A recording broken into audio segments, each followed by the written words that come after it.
What if I told you your obsession with Taylor Swift has nothing to do with her music? The real culprit might be your brain's primal wiring, turning you into an addict without your consent. Why does seeing her on stage feel like a rush of adrenaline? Why do her songs feel like personal diary entries written just for you? And why do millions of people cry, scream, or even tattoo her lyrics on their bodies without ever meeting her? The answer lies in how your brain works, and it's more shocking than you think. Taylor Swift isn't just a pop star, she's a phenomenon.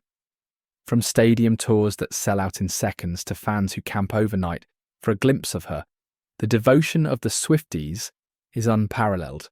But this level of obsession isn't unique to Taylor. It's part of a much larger psychological pattern. When you feel an intense emotional connection to someone you've never met, like Taylor Swift, it's not just fandom. It's a blend of chemical reactions, evolutionary instincts, and social conditioning that make your brain crave certain people like a drug. In this video, we'll explore why your brain gets addicted to specific individuals, how celebrities like Taylor Swift fuel this phenomenon, and whether this obsession is harmless admiration or a dangerous addiction. Prepare to uncover truths that might change how you see yourself and your idols. Taylor Swift's fan base, affectionately known as Swifties, provides a fascinating example of how people can become intensely attached to someone they've never met. The loyalty and passion of these fans often go beyond admiration for her music. It becomes a deeply emotional experience that feels almost personal. Think about the lengths many fans go to for Taylor, such as travelling across the globe to attend her concerts, crying or screaming during her live performances as if overwhelmed by emotion, tattooing her lyrics or symbols onto their bodies, forever marking their connection to her artistry, forming online communities where they analyse every lyric, interview, and social media post for clues about her life. But what drives this intense devotion? It's not just her catchy songs or relatable lyrics. Neuroscience tells us this phenomenon is rooted in how our brains process relationships and emotions. When fans listen to Taylor's music, they often feel she speaks directly to them. Her lyrics are crafted to convey vulnerability, heartbreak, and triumph, universal emotions that resonate on a deep level. This creates what psychologists call a parasocial relationship, a one-sided emotional bond where a person feels connected to someone who doesn't know they exist. Taylor's deliberate authenticity amplifies this effect. Through interviews, documentaries, and personal anecdotes shared on social media, she cultivates an image of relatability and openness. Fans see her as just like them, making the bond feel even more real. However, this connection isn't just emotional, it's biological. Listening to music you love triggers a dopamine release in the brain's reward system, creating feelings of pleasure and euphoria. It's the reward system of our brain, the role of oxytocin, the mirror neurons, and the evolutionary roots. To understand why your brain gets addicted to certain people, like Taylor Swift, we need to dive into the fascinating world of neuroscience. The intense emotional attachment you feel isn't just psychological. It's deeply rooted in your brain's chemical and evolutionary wiring. Let's get into it. The reward system is more like dopamine at work. It's when you experience something pleasurable, like listening to your favourite Taylor Swift song or seeing her perform live, your brain releases dopamine, a neurotransmitter associated with reward and motivation. This dopamine release creates a feeling of euphoria and encourages you to repeat the behaviour that triggered it.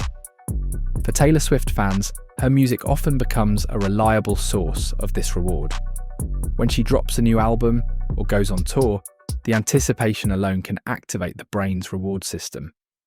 This creates a cycle.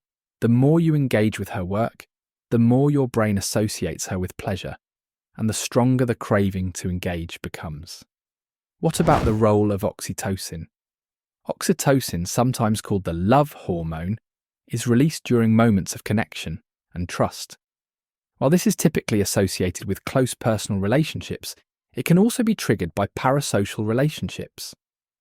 When Taylor Swift shares heartfelt stories, candid moments, or vulnerable lyrics, fans feel an emotional bond that can mimic real-life attachment. For example, a fan might hear Taylor sing about heartbreak and think, "She gets me. She's been through what I've been through." This perceived connection strengthens feelings of closeness, even though it's one-sided. Compared to the reward system and the role of oxytocin, the mirror neurons is when your brain is equipped with mirror neurons, which activate when you observe someone else's actions or emotions. These neurons allow you to empathize and feel as though you're experiencing the same thing as another person. When Taylor Swift talks about personal struggles or triumphs, fans' mirror neurons fire as if they're sharing her experiences. This creates a sense of shared reality, reinforcing the idea that they know her in a meaningful way.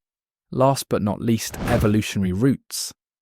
From an evolutionary perspective, humans are hardwired to form connections and belong to groups. In ancient times, these bonds ensured survival.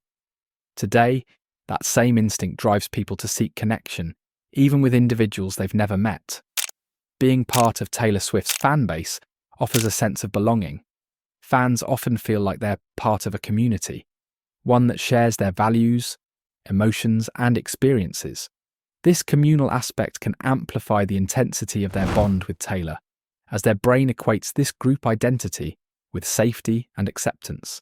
These biological responses, dopamine, oxytocin, and mirror neuron activation, combine to make interactions with someone like Taylor Swift, or someone you see on social media, or a friend or loved one feel addictive. The more you engage, the more these neural pathways are reinforced, creating a loop that's hard to break.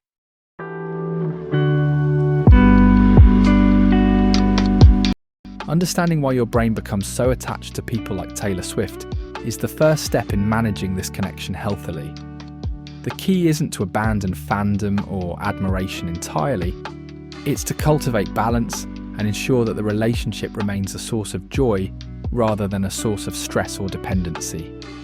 One crucial strategy is recognizing the nature of parasocial relationships. These connections, while emotionally fulfilling, are inherently one-sided.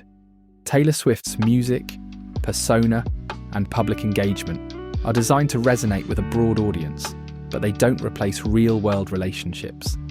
Acknowledging this distinction can help fans redirect their emotional energy toward nurturing genuine personal connections with friends, family, and communities outside of the fandom. Setting boundaries around media consumption is also essential. The algorithms that keep fans engaged with endless streams of Taylor Swift content are designed to be addictive, encouraging prolonged immersion in her world. By consciously limiting screen time or diversifying interests, whether it's exploring new artists, hobbies, or offline activities, fans can reduce the risk of becoming overly fixated.